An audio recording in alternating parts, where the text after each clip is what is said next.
Hello, everyone, and welcome to This Week in Hospitality Marketing, live show number 329. I am your host, Lauren Gray, and a very happy Black Friday, but more importantly, happy Thanksgiving. It is so nice to be in the holidays. Now, granted, holiday season tends to start just as we get up to Halloween, which is always one of my favorite, if not my favorite holiday, when there's lots of fun ways. But Thanksgiving is kind of the precipice of the real holiday season, the chance that we get to go to a full tilt into the holiday spirit, hopefully. And this year, as we've discussed on the live show many times, is a new and different year for us. A lot of expectations and hopes as to what this holiday season will be like. Unfortunately, a lot of specters of things to be concerned about still in the news. But overall, it's our chance to redefine what we think we can offer guests and in turn understand what guests are wanting from us. I thoroughly enjoy Thanksgiving for a variety of reasons, but one of them is selfishly from a marketing perspective, and that is the new rollouts. A lot of times we get to see the same old tired commercials over and over and over, and this is the chance to roll out the good stuff, the new stuff, the things that are incentives to the new holiday. Now, from a non-retail perspective, I've yet to see true strong launches yet from anything in hospitality other than the proverbial gift certificate offerings and gentle reminders of some travel. We have some news items we want to cover a little bit today that are related to expectations not only of this holiday season, but trends for 2022. But before we do, I would like to talk about our one topic for our day today, and that is not what language, but the play on it was, what channels do you speak? Now, what I mean by this is we have, in our short period of time in this past year and a half, accelerated the dialogue variations to our guests. As we've talked before, some things have been put into a crucible and accelerated because of the demand requirement for them, and technology is one of those things. Some things like video conferencing, which was on a progressive growth of usability and adoption, massively accelerated due to demand and need this past year and a half. Who wouldn't have wanted to have possibly bought more stock in Zoom prior to February of last year, as an example? From that, we also tried to dabble with the virtual engagement of meeting requirements and so forth, and the work at homes and the change in our society, and literally the change in demographics and geographies of people that now have found, companies have finally released the idea that it is good that people can work from home, that there is technology to support their engagement. And so for that reason, the variety of ways of communicating them have come from this. Let's go over some of the traditional ones and also over some of the expanded ones out of this. And a lot of ones I'm hoping will surprise you that you haven't thought about, but are very much a part of mainstream development of communication for all this. So as we dive into the topic, what channels do we speak? I'm referring to the channels of communication, the means in which people interact with. The first and most basic is literally physical one-to-one communication. I'm standing in front of you, you're standing in front of me, and we're talking. That in-person dialogue was shut down and not always encouraged. And even if it is encouraged now, we feel a little bit more hesitant about being in close proximity. The hugs, the handshakes, the cheek kissings and so forth are a little bit more of a, okay, I'll just wave at you and what have you. So there have been alternatives that have grown out of this. Now, the traditional ones that we've always had in technology for the past decade, let's just keep it in 10 years, websites. We've known that website is our 24/7 salesperson, our channel of communication. And what we mean by channel of communication, well, the ones that are not good at it, they use their websites just as a sales tool, meaning this is my offer, these are pictures of me, and this is where you go to buy this stuff. That functionality, that lack of depth of content, creates the website to be a transactional place at best, which means that guests, in order to derive their decision choice, their progress, and their, as we talk about our funnel activity of discovery, education, awareness, and then conversion of purchase, has to come from other places. They have to continue other places of resources. Now, we know that Google has improved that with their answer boxes and so forth to the point that a predominant amount of traffic never actually makes it to an individual website anymore. The answer boxes tend to qualify a lot of the queries with direct content related to the query that's been put into the search bot. This is good and bad. Good for Google, bad for us. The method of getting better at this is that we then expand our content on our websites to address and have hopefully offered engaging content that allows people to find more information via us. Whether they even actually come to our direct website, they're guided to our website because of the content authentication Google has designed to we have offered. Case in point, Covic. We did a wonderful program, which we now provide as a service, called Covic Crash Kits, which go to the realm of what happens if the test is positive. What is your negotiated room rate? What is the durability of your ability to stay there for the quarantine period? Where do you go get tested? How does food get provided? What kind of foods are getting provided? Do you have dietary restrictions to those things? How do you get your laundry taken care of? There's a lot of questions that pop up on logistics as something simple for COVID. And we talked about this on a live show a few weeks back. And so this ability to offer content like that has made one of our clients very much an authority where people are looking to go to that destination. And we are the authority for these are all the testing sites. These are all the kits that are available locally. These are the places that are offering these types of services. Those things, no one's really aggregated. That content has nothing to do with their hotel, but it does have to do with their guest satisfaction at their hotel. And so that expansion of content in the channel of websites helps you in the authentication that even if they don't go directly to your website, they're guided to your website via the search vehicle like Google and Bing that will say, these people over here have the information that you're looking for that are most applicable and most authoritative for you. So websites, one of the first and primary means of channel communication. Do you speak well to that? Are you addressing the content that is most relevant, not just to your product, but to the serviceability of your product in your market? Are you offering all the local information? Are you offering all the local events? Are you sharing more than just a picture of your porte-cochere and your rooms and your lobby and your bar and your pool or whatever, and really trying to make people understand everything that is of value and association to your location and your product? The next is CRM. CRM, customer relationship management, is communication. It's your emails, primarily most functional for most people to understand that. Unfortunately, this is also one of the most abused and also one of the least creative channels to be used in communicating with your guests. At best, let's just break down the functionalities that exist in your email engagement. First and foremost is your operational logistics emails. Confirmation, pre-arrival, if you even have one, which hopefully you do. Cancellation if necessary, post-day survey if you even have that built. A lot of PMS systems have this component of CRM in their system to facilitate the dialogue process of transactions. They're simplistic. Now, there are other services that have offered variety of enhancements to this, nor one for upselling and so forth as an example, where they go and say, hey, pre-arrival person, here's your email. Just to confirm, just let you know, we're expecting you at this date and this and this. But by the way, if you want to upgrade your room, here's an option. And this is tied to your PMS. It allows to determine if there's a better room than the one that they're originally scheduled into, to know whether or not it's available to even offer to them at some particular incentive rate that you want to give them. There's ways to enhance this logistics. Obviously, pre-arrivals, there's an incredibly high opening rate. These metrics for CRM are measured by total sends versus total opens. That is your opening rate.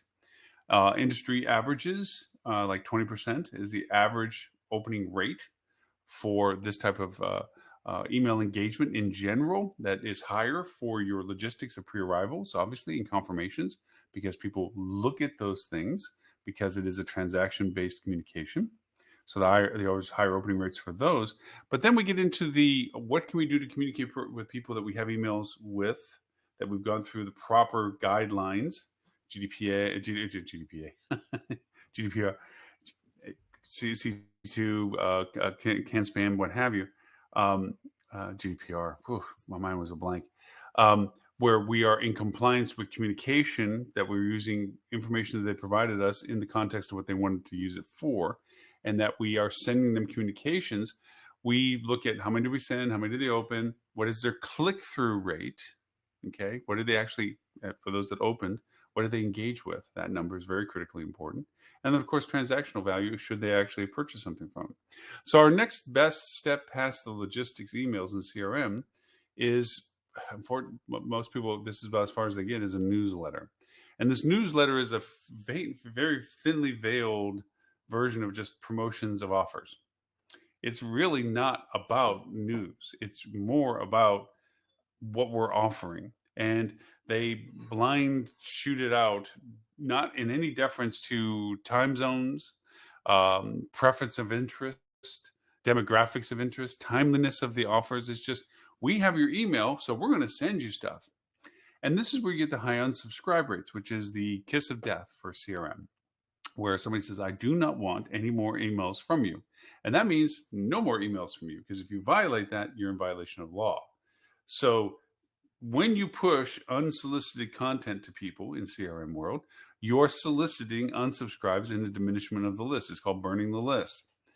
So it is better to do newsletters, if that's what you're doing as your first step of CRM engagement, that are sensitive to segmentations associated with the means that you accumulate emails. This could be as simple as the time that they stayed and offering it as a recurse. Hey, you were here at the same time last year. We think you might be likely to want to stay with us again this year, same time, since you enjoyed it last year. Maybe due to demographics of geography.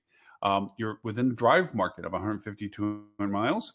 And so we thought that this was an opportune offer to you, since it's 1 week, 2 weeks out, so you can drive here to take advantage of this. And you enjoyed our product from having been a previous guest. It might be behavioral. Hey, there's an XYZ event happening, and you were here with the XYZ event, and or you had followed this event, and therefore we know that you like this event, so we'd like to let you know we have an offer related to this event. It might be behavioral, a psychographic, where it might be, we know that you're into soft adventure, and the mountain man competition is coming to our market, and so we want to let you know that we have an offer for you if you want to stay with us doing something that you look like you'd be interested in doing. Or there's a family thing that's going on for a period of time, or it's summer vacation and you have a family and we think that you want to enjoy being with us because we have great weather. These are aspects of segmentations of your CRM dialogue.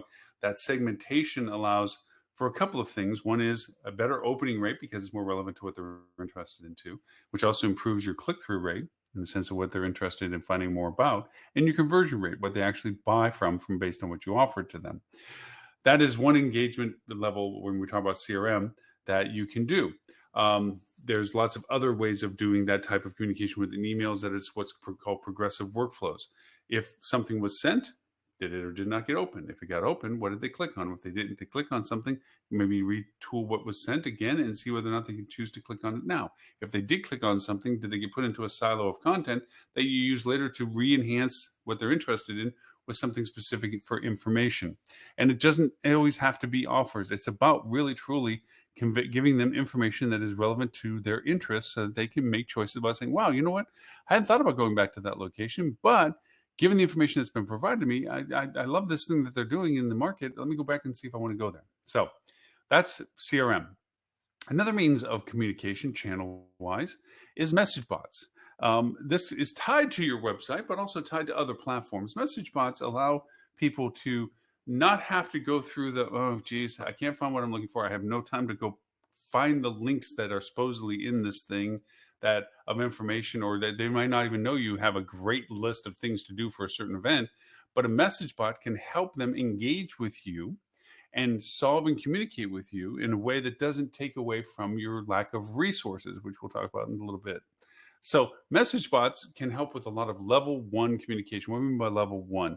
Generalized things, not something that is intricate, detailed, and requires a tremendous amount of transactional communication, but something simplistic. Are you open on this date? Do you have an offer for such and such? You can also do it from a consumer services perspective. I have an accounting issue. I have a reservation issue. And it can go and bring you to the right person by asking straightforward, simple logic flow questions. Logic flow questions like, hi, how can I help you? 3 rules of bots, which we've talked about many, many times before. 1, don't play like you're a human. 2, do not get in the way of being a human. And 3, always make sure a human is available should the message bot not be working to the level that is satisfying the guest's needs. Message bots are a great and wonderful tool if used correctly in communication with guests. 1, you can make them aware of content and product and offerings that they may not have been because they didn't go deep enough into your website. 2, they may have gone over and discovered the level of service capabilities that you have through the interaction they had with the message bot. And 3, they can have the ability to go over and communicate to find out more pressing, specific information without the wasted time dialogue of, hi, welcome to press 1. Our menu has changed and we're recording your audio just in case for training purposes or whatever. And they have to go through that whole delay process. Not a lot of people want to take the phone time conversation, nor do they even know if they have a specific question relevant enough to actually talk to a person. The message bot might make them aware of content that then will refine their interest into something that maybe is warranted for a phone call, which brings us to, oh my gosh, phone calls. Phone, people talking on the phone. It seems to be a lost art in some ways, but gosh knows our spam people have figured this all out, especially for car warranties. Phone is an amazing dialogue if used correctly. Nothing is worse than shoveling phone calls in front of an already busy front desk with people already in front of the people at the front desk when it comes time to asking just a simple question, perhaps, or maybe a long depth War and Peace issue that they have to have resolved. The problem that comes from it is the prioritization that the front desk agent has to have between the physicality of a person standing in front of them being checked in to the pressing issue of the person on the phone call that has an issue that needs to be resolved. That is unfair to the front desk agent.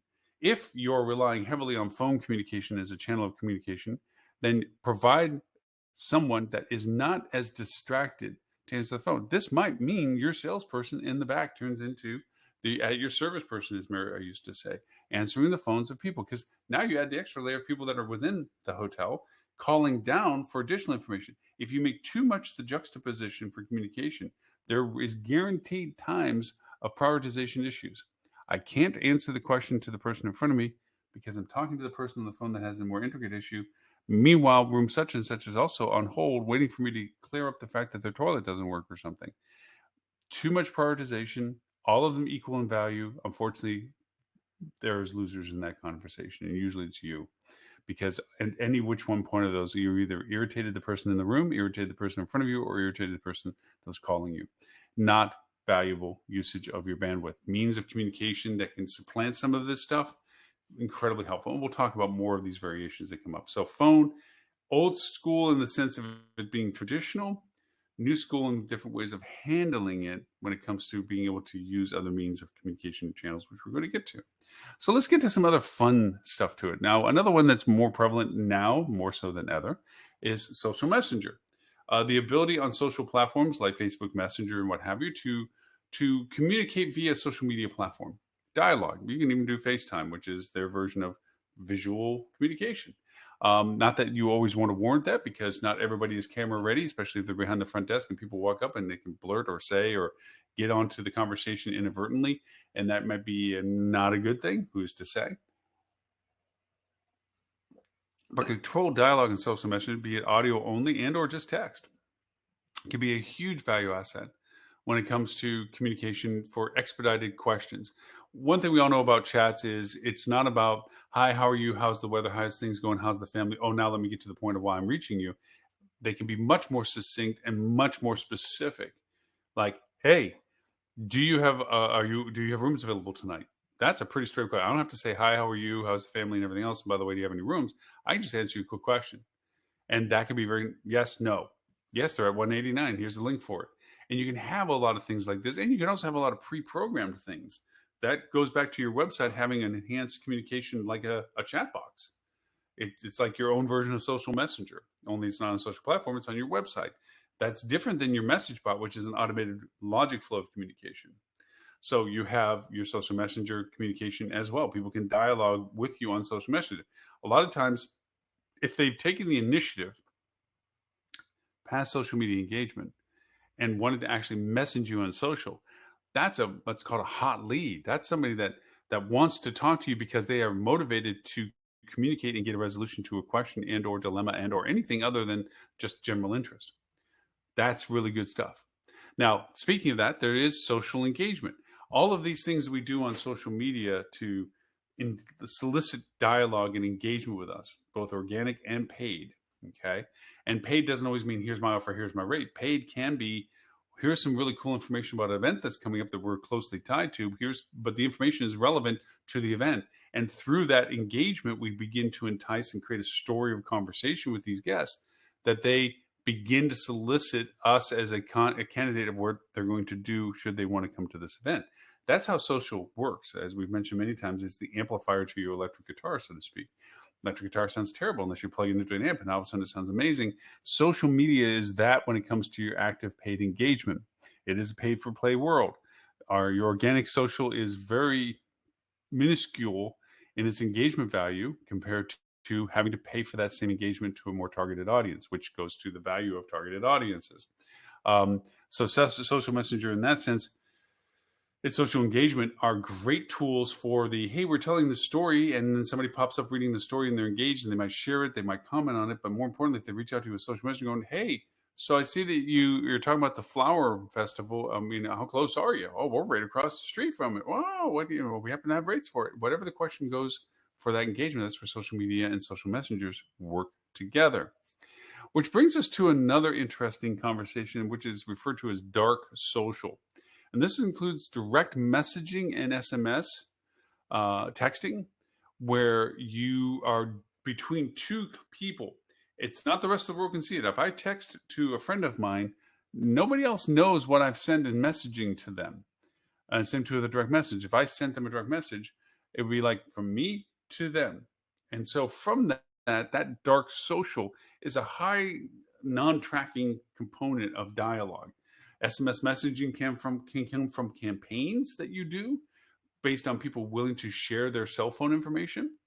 It is an incredibly high opening rate, 94% plus, and when it opens rate when it comes to SMS messaging, but it also can be completely abused if misunderstood and mistimed.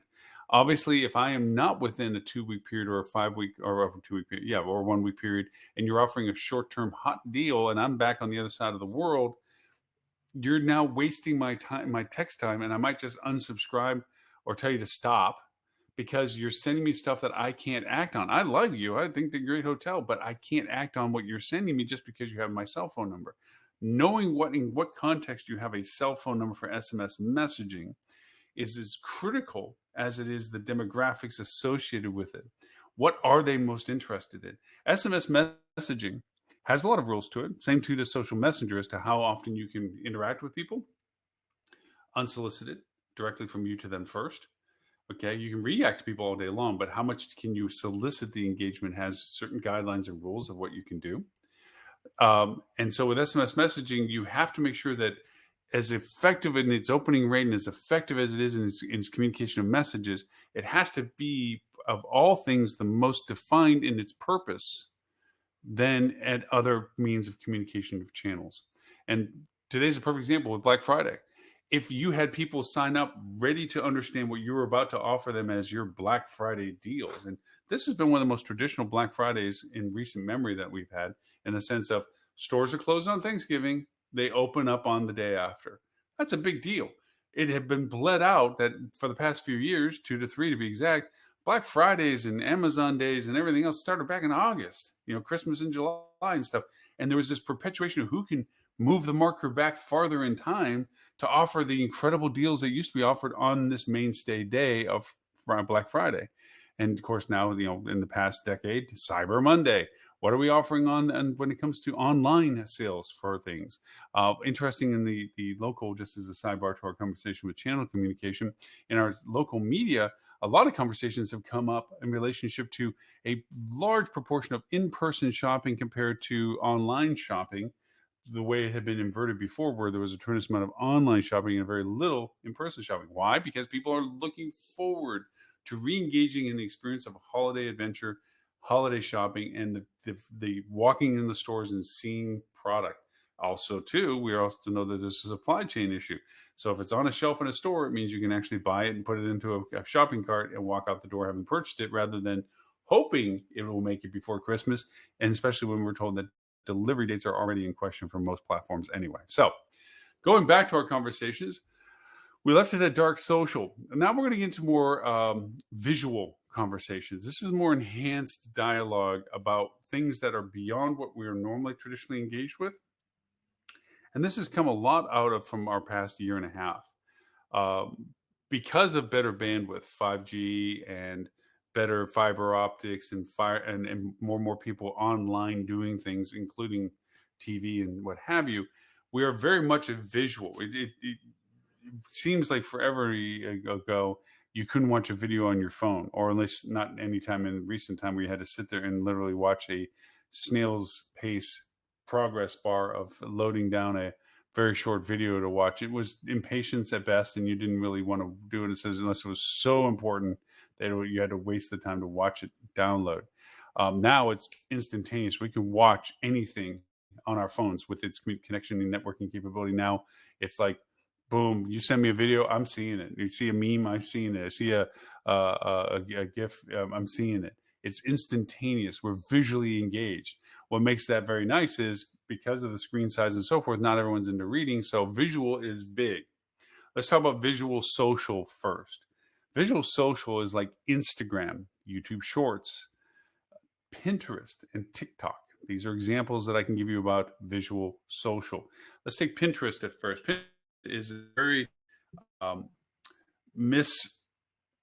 wouldn't say misunderstood. It's often not understood to its full value and its uniqueness. Let me address both. Its uniqueness is it doesn't pull from everything outside of it. The content that it shares is only in the ecosystem of Pinterest. If the image and content was not shared on Pinterest, it's not on Pinterest to be shared. It doesn't pull from anywhere like Google does, saying, well, I'm going to go to these websites and yank all this stuff out and share you whatever I have found from it. Pinterest is all about, if it's been put on Pinterest, it is now available on Pinterest to be seen and discovered and searched for, which makes it a very much user ecosystem. With that, it's very visually engaging, which means now there's certain demographics that are very much a part about the value proposition of Pinterest. Let's look at Smurf business with weddings as a high example. Looking at wedding dresses is a lot different than reading about them. Looking at wedding dresses in general that are available because they're on Pinterest to show what their variations are is infinitely more valuable than just looking at examples of wedding dresses from a Google search. Catering, cooking, men's things, women's things, sporting adventures and things, retail things. Everything has a unique visualization to it, and Pinterest has categories for all of them. You create storyboards and board panels on those that you can share with other people, and people follow other people's boards going, I like what this person's putting together for canning and preserving, so I'm going to follow their board because whenever they put new stuff up, I'll know about it and I can go look and see what they found, and they're doing me a favor by finding stuff that I haven't found myself yet. That's the value of Pinterest, and it's very visual, very engaging, and very demographically able to be segmented. Advertising on Pinterest, very strong communication. If visually you have things that you would like to share that are uniquely to your product in your hotel and your resort, Pinterest is a powerful source to put on. So let's go into the videos now, the engagements of Instagram, YouTube Shorts, TikTok. And I put YouTube Shorts in there because YouTube is trying to become what Instagram has been already, and that is, and TikTok, I should say, by creating these short video snippets. TikTok was a dismissed platform for a long time as being nothing more than a young person's way of doing short videos to share and not have it distributed. And if you didn't know who they were, you wouldn't be able to find them and so forth. It's now turned into a massive platform of engagement. People don't have to be 2-hour movie stars. They can be 30-second heroes. They can do something cool and fun. Think about the dude that was listening to Fleetwood Mac on his longboard, drinking cranberry juice. Well, why is that so incredibly important? Well, it wasn't. But the idea was it resonated with people like, yeah, that looks like fun. I enjoy it. And boom, next thing you know, it's a way of people going over and sharing other content without going through, oh, it's Facebook. I don't like Facebook. And Facebook has gotten, we can talk about it all day long, but Facebook has gotten very interesting as to what it does and doesn't allow on lots of things. And a lot of times there's been people that have been banned or blocked from it with no recourse. There's nobody to contact that says, why did you block me? They don't even answer the question. Just all of a sudden your account doesn't work. And it might be from an association of the fact that somebody you knew liked something that shouldn't have been liked. And because of your very association, you're just taken off. You're done.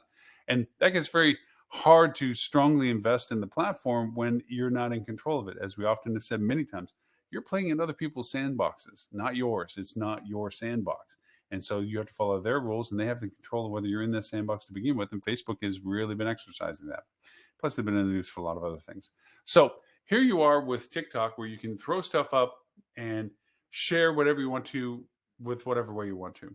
Instagram, it's very visual. It's about imaging. It's not about a text component of it. It's not that you can't put text on, but most of the text is usually put on the image. Some sort of GIF enhancement, image enhancement, that allows you to go over and make it goofy, rabbit ears on or something or whatever. It is a visual engagement medium, which means it's instantaneous, it's emotional, and the message has to be succinctly clear. So it's not all about story building with Instagram as it is image visualization of what it is you're communicating with. Sales don't do well in these environments when it's just pushing a product. They work, but they don't work as well as the other mediums. This channel is about engagement, emotional connection. TikTok, Instagram, YouTube short videos, which is, again, just a version of TikTok in that sense, only on YouTube.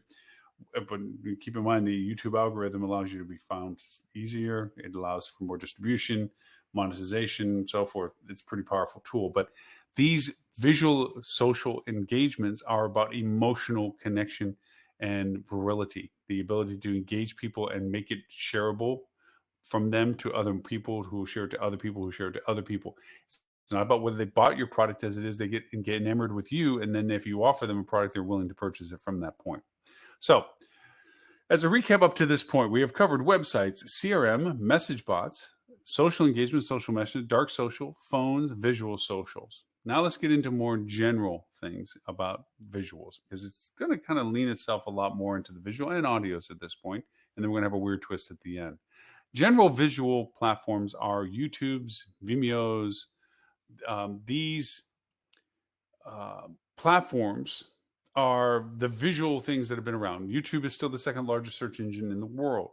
Its content, its marketability, its advertising value is massive. If you haven't gotten into YouTube advertisement, I strongly suggest that you look into this. It is a massive medium. Here's the caveat about YouTube advertising. Your advertising, if it's static, is going to get as much engagement as if it is visually engaging, like as in videos. This is a limitation, a wall that so many companies have hit, is they go and say, oh, I would love to advertise on YouTube, but all they best can do for the options of their content and collateral is to have image ads. That's all they got. They got a pretty picture of their lobby, and that's it. Not engaging, not endearing. And if it's only an offer pitch, not that much of value. You have to have, in the medium, and this is in the channels that we're talking about, you have to have an expressed value proposition of the very medium that you're trying to advertise in. YouTube, Vimeo are all very much about that. YouTube, great example of this. It's better to have a video ad than it is to have an image ad, flat out, which is way better than having some sort of text overlay. There are so many variations to what you can do in YouTube. The value of YouTube and the value of video being symbiotic to this is incredibly powerful for resorts and hotels, because you need the visual medium. Here's the really cool part. In the past year and a half, our tolerance of non-professional caliber video has broadened. We don't need super glitzy cinematographic masterpieces out of Hollywood ads. We actually don't mind prosumer level, sometimes jittery screen, which isn't even really possible anymore because of the software for stabilization that's out there, but not perfect lighting. The thing you can't screw up is audio. Audio has to be good. You can't have bad audio, because anytime there's bad audio, it is a distraction from the video. It's just a guaranteed connection. Any audio that is not good, no matter how good the video is, takes away from the video's impact, because it's a distraction from watching when you can't hear it at the level you should. So video engagement, if anything you can begin to do more of and not be expensive in doing, we've talked many times about 360 cameras, regular cameras. Even your phone is an astronomically quality camera. I mean, look at what Apple's doing. It's advertising that its phone is cinematographic quality. It does movies where people are doing them with the phone.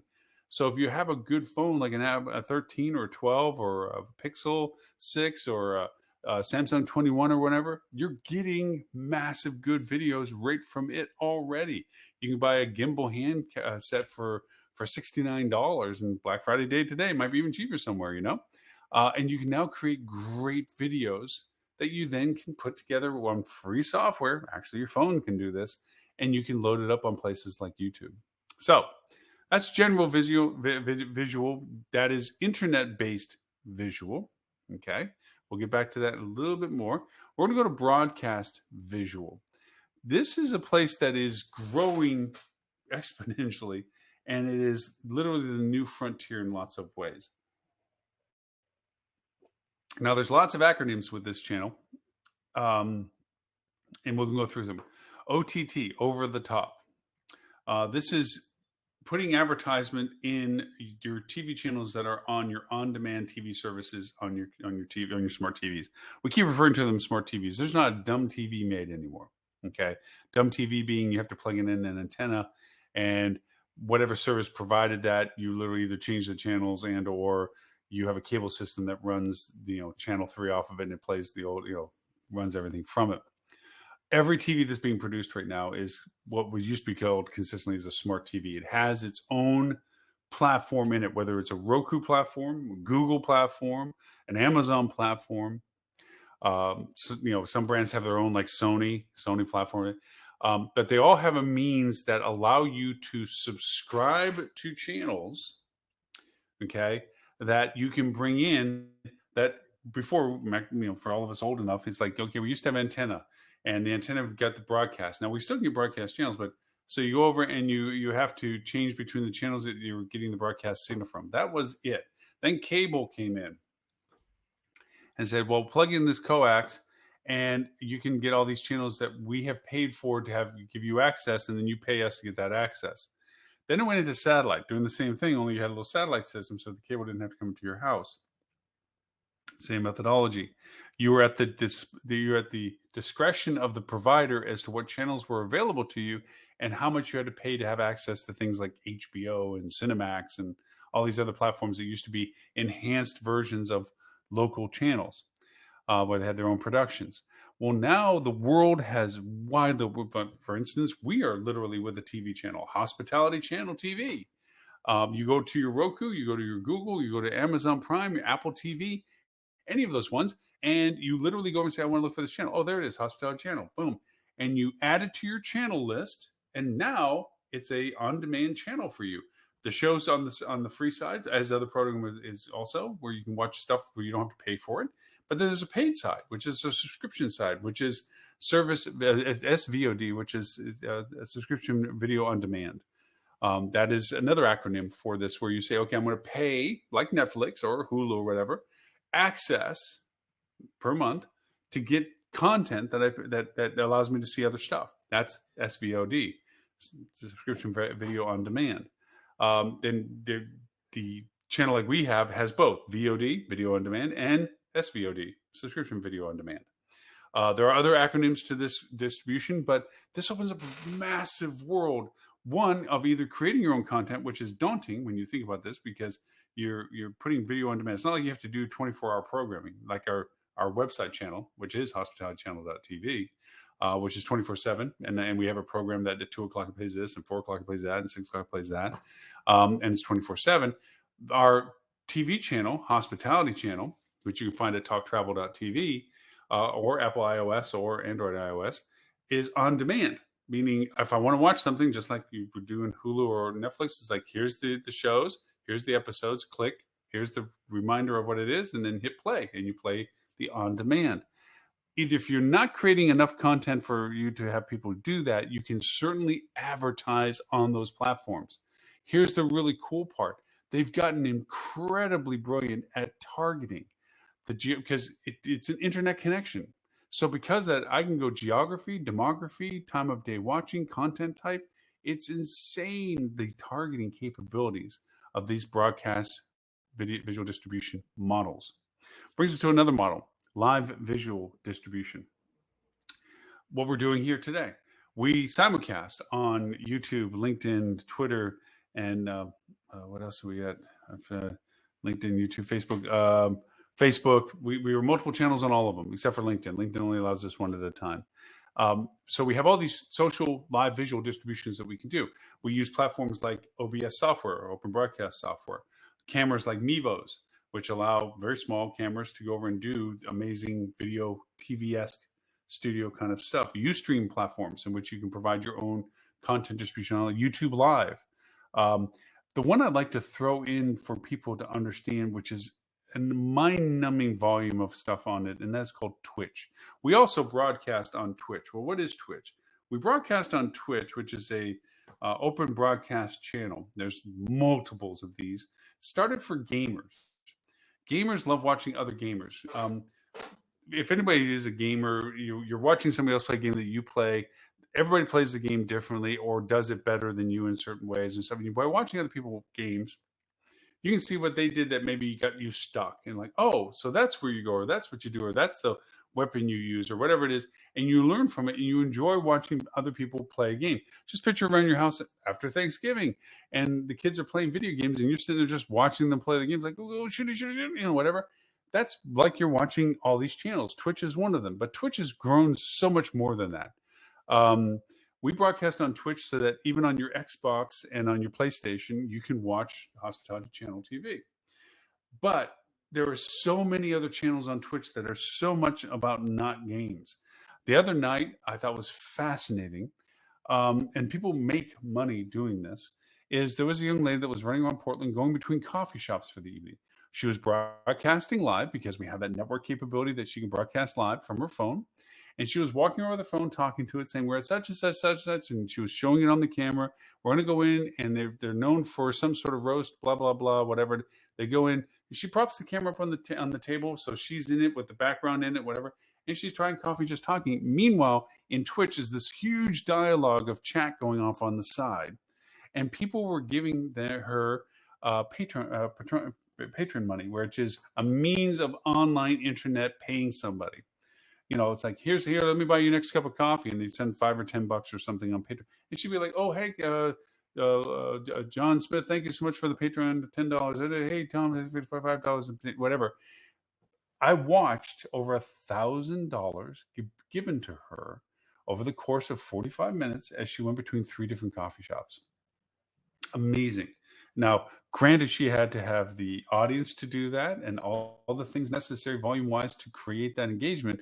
But putting it down into logistics, here's a young girl, and I mean young, like early 20s would make her old, I think. Not a child, but in late teens, early 20s maybe.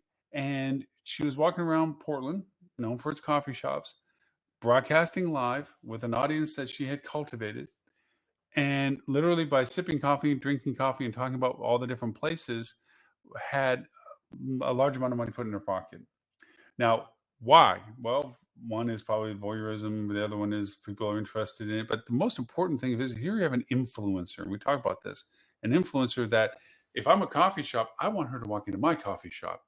I want her to broadcast from my coffee place. And no, she's not buying her own coffee. And I will buy it all day long. And I want to feature her. And I want to be talked to her. And I want to be interviewed with her on her program so that people, when they come to Portland, know to come to my coffee shop. That is nothing about what we do in marketing in history for now. This is a whole new world of doing stuff. And this is just one channel. It's a very popular channel, don't get me wrong, but there are many other channels out there. Twitch is just one of them that are doing these types of things. We have people that are literally, look at Facebook Live. Facebook Live is another example of people that are broadcasting on a medium, like we are, and sharing what they're doing to an audience that's following them. Twitch is different than Facebook Live because in Facebook Live, people have to know that you're doing this, which means the audience has to be cultivated from this. Twitch is literally a broadcast that if you index it, it's like a search engine. It's like, oh, I'm looking for, oh, look, this is what's going on live right now. This is what's going on there. And you can see that Facebook Live has a hierarchy that you don't even get making into the Facebook Live channel system unless you have several thousand followers doing this with you already, and you have an audience that follows you as soon as you go live. They're following you. It's a progressive audience build, but those things exist. That live visual distribution, okay, exists. So now we're going to another realm that is not the live visual distributions like the Twitch and the Facebook Lives and the Twitter Live and LinkedIn Live and YouTube Live and all that. And that is webinar and evergreen distribution, but it's still visual.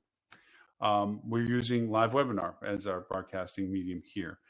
We use Live Summit, which is a means of doing our online summits where people sign up and register and listen to our presentations without going to a conference. It's cheaper, more affordable, easier for people to schedule and organize. It's not requiring travel. And it literally, its popularity has been bred out of this past year and a half of not being able to travel and or the restrictiveness of travel and or the risk of travel. And this is another means of getting content in front of people.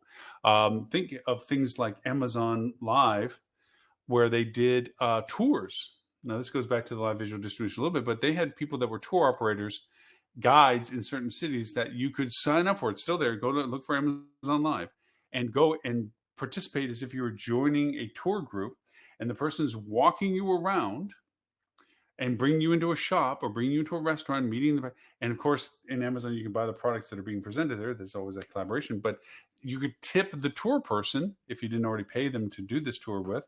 And this gives you a chance like, hey, I always wanted to go to Milan. Well, you could always talk to the friend that went to Milan and get their interpretation of what they did. Or you could literally go to these tour guides and get a tour of Milan and say, you know what, this is just, I can't see myself not there. I want to go there. Look at all this. And now I know where to go. I'm not going to miss the biggest ball of twines, the whole FOMO thing. I'm going to go over and go to that little pizza place that they showed me. I'm going to go to that little artisan place that they showed me. I want to stay at that hotel that they talked about. That is great content. Well, you can do the same thing with online live webinars. They don't have to be live. There's things what's called Evergreen Broadcasting, which means you create the content, record it, put it on, and then as people sign up for it, it says, oh, our next one is at this date and this time, when it's really a playback. And you can, the person that produced it can watch it and engage with people in the chat so that people feel like they're in live engagement. But the reality is the content piece itself was already recorded. This is great for educational processes where you don't want to keep repeating an education class. Like if a teacher taught algebra 101 first class, record it, and then now they offer it in a training program so then they don't have to teach the same class again until it gets out of date. They can just say, hey, play this back and watch it. And that's where these webinar series, these things can work. We use things like Webinar Jam, EverWebinar, things like this, where you can coordinate these types of schedules and broadcast for training. So there's the whole webinar evergreen distribution part. Another channel, and asking whether you speak, because we're getting closer to our end of our hour, and that is audio distribution. We thoroughly enjoyed a show with Steve Martin Roberts and Martin Short called Only Murderers in the Building, which was about podcast followers, true crime podcast followers, enacting a story on their own, where they're tracking down a would-be murderer in their own building. It just shows you the power of what podcasts have become. We've been doing our podcast, and we'll do a recap of this show as we do every week, and also tools, news, and techniques. We do a podcast every week. This Week in Hospitality Marketing Podcast, and this is the show, This Week in Hospitality. And we do one every week audio-wise. It's distributed on 39 different channels. You can even ask Amazon Alexa and Google Assistant and Siri to say, play the, hey, whatever, or okay, whatever. Play the Hospitality Marketing Podcast, and it'll play the latest episode of the podcast. Podcasts before used to be, oh my gosh, we've been doing this for 17 years.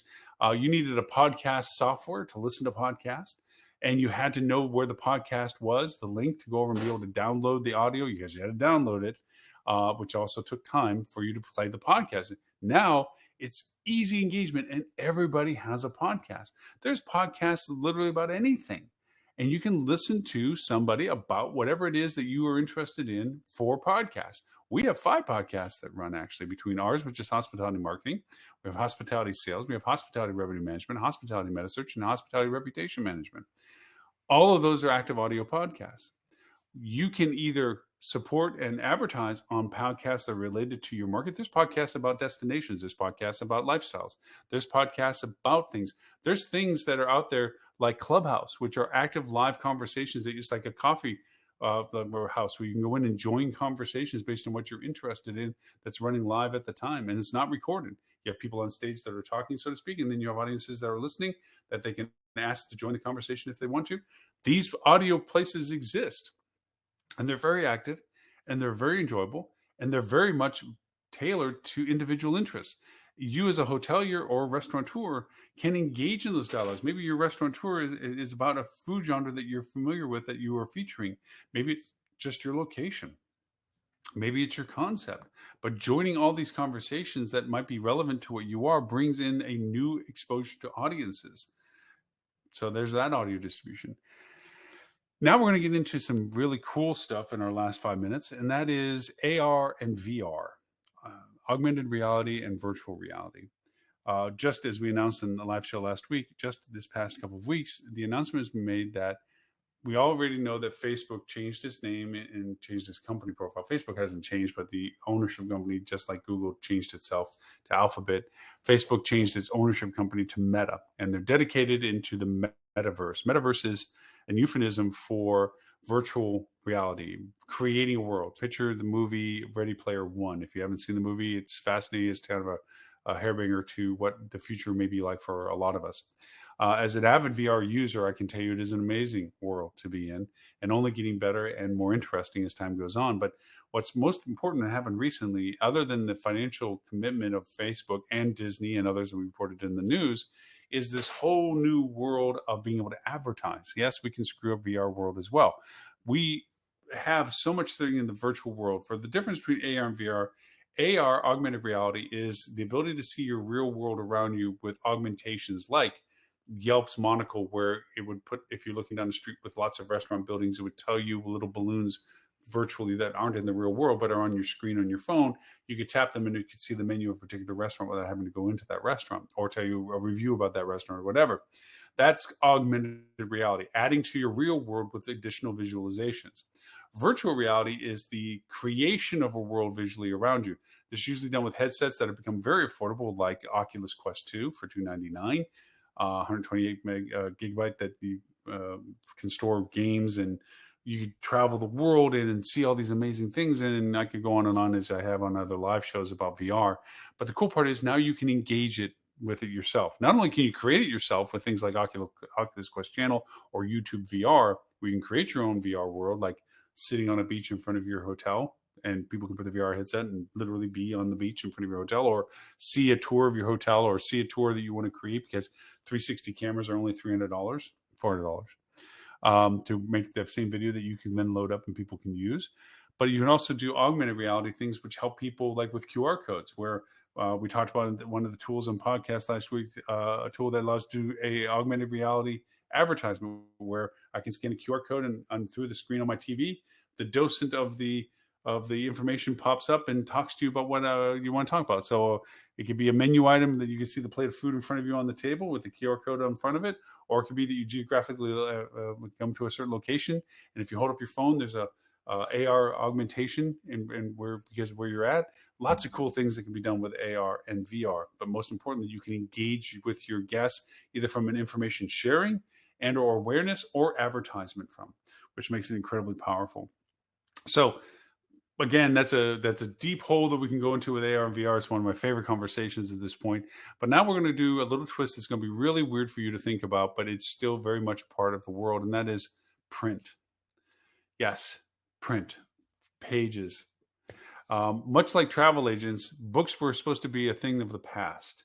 Oh, who needs a travel agent anymore? We have a digital technology. We can do our own planning now. We can do our own traveling and so forth. Well, that didn't work out well because people didn't want to do it all. They wanted to be able to have to call somebody and say, this, I got stuck, fix it. And they wanted the engagement with the travel agent. Same too with books. Oh, I can read on my tablet, my iPad, whatever. Well, yes, you can. But you know what? Books didn't go away. People enjoy them. Just like vinyl came back, even though we have all these digital music pieces, people want to put a record down, drop a needle on it. And even though the quality of audio is not the same, it's what you want. So books, print, magazines are back. They've never really gone away, but they're back in a different way. Your ability to create your own book is cheap and easy. How many times if you had anything about history, about your property and so forth, what have you, that you said, man, if we only had a book showing you all the old pictures of what we used to be and what we became and our history, what we did, or maybe the area, why not? Make it. Go ahead. Make a magazine of what to do in the winter of 2022. And it's all about January, February, March, and all the cool events and things like that. Make a magazine of it. I'm not saying that you do it in deference to what you're already putting on the website for content or what you're doing in your emails or what you're doing in your social media engagements or whatever. This is an augmentation that people love touchy-feely stuff. We've had some incredible successful campaigns by going back to sending out mailers. And nothing speaks to an investment than to creating something unique that can be shared with someone that's touchy-feely. They open up a book. Now, this also goes into the world of digital, where you can actually go in and create digital books that are page-turning books on your screen. You can pull the page over. And that magazine format or that book format, very easy. You can do Apple eBooks. There's tons of platforms we talk about on the podcast, tools to do these types of things. And you also can distribute them. It's like, well, okay, I have a book, so what? There is software tools, and we talked about one of them last week. We're going to mention it again today in the podcast that allows you to actually publish books. There's hundreds of platforms online that sell books, not just your Barnes and Nobles and your Amazons. There is hundreds of places that sell books, and a lot of them are very specific as to the type of content because they have a cultivated audience that follows them, that when they produce a book, that you can buy, that it's to an audience very particular, like gardening and or farming and or canning or whatever. I'm not saying that's books you want to make, but those are things that are very much intrinsic to these publishers focus on these contents. Well, there's publishers about travel. And because of that, if you produce a book about your area that is everything that you want to put into it, you can go to these publishers and actually publish it. And it's not expensive. And it makes it very interesting. In magazines, you can create some very interesting custom magazines that you think, oh my gosh, only Marriott does that or only Hilton does that. You can do it for your own hotel very affordably and very directly. So as we come up to our hour on our Black Friday day, we went through a tremendous amount of channels that you can speak to. Let's recap them real quickly. We had talked about websites. We talked about CRM. We talked about message bots. We talked about visual social. We talked about social engagement, organic, social messengers, dark social, phones, general visual, which, broadcast visual like OTTs, VODs, and so forth, live visual like restreams like we're doing here, webinars, which are evergreen content distribution like webinars and summits and digitally, of course, social media channel broadcasts, audio distribution like podcasts and audio guides, and also to things like Clubhouse, AR, VR, audio, augmented reality and virtual reality, and print and book magazines. So these are just what current list of channels exists that you need to speak. You need to talk on these channels because each of these represents a means of dialogue with your guests. They're not your simple, well, we're doing all these, so that's fine. Not all of them fit for everybody, but they do have value for an audience if you find the audience is the audience you want for your particular product, for your resort, your hotel, your restaurant, your spa, your golf course, whatever. So with that, we have really hit all of that. Do keep in mind that we do our podcast, which will review this show as well. Also, we'll be talking about certain tools today and techniques to use them, which we always do. It is a fun time now to look at what we're doing. In the world of marketing, you're going to see a lot of new innovative ways of communication coming out. You're going to see lots of new ads coming out. So pay attention to what your competitors are doing and what the big dogs are doing to see if you can adopt them and see what value might be in their usage of it. So it's a fun exploratory time. Of course, I hope you had a great Thanksgiving and that you're having a fun Black Friday, and that we look forward to talking to you all on our podcast, obviously. And of course, if you have any comments or suggestions, please reach out to me at lauren@hospitalitydigitalmarketing.com. I answer each and every email related to our live show and also our podcast. Please, I hope you do take the time to go over and download our channel on your TV. Roku, Google, Amazon, Apple, all the TV platforms we're on, plus also, as I mentioned, Twitch, if you're in PlayStation or Xbox. And if you have an Apple phone or an Android phone, we're an app as also, which is Hospitality Channel. And then you get to watch this live show and additional content as well. So again, my name is Lauren. Thank you for the privilege of your time. And I look forward to talking to you all next week.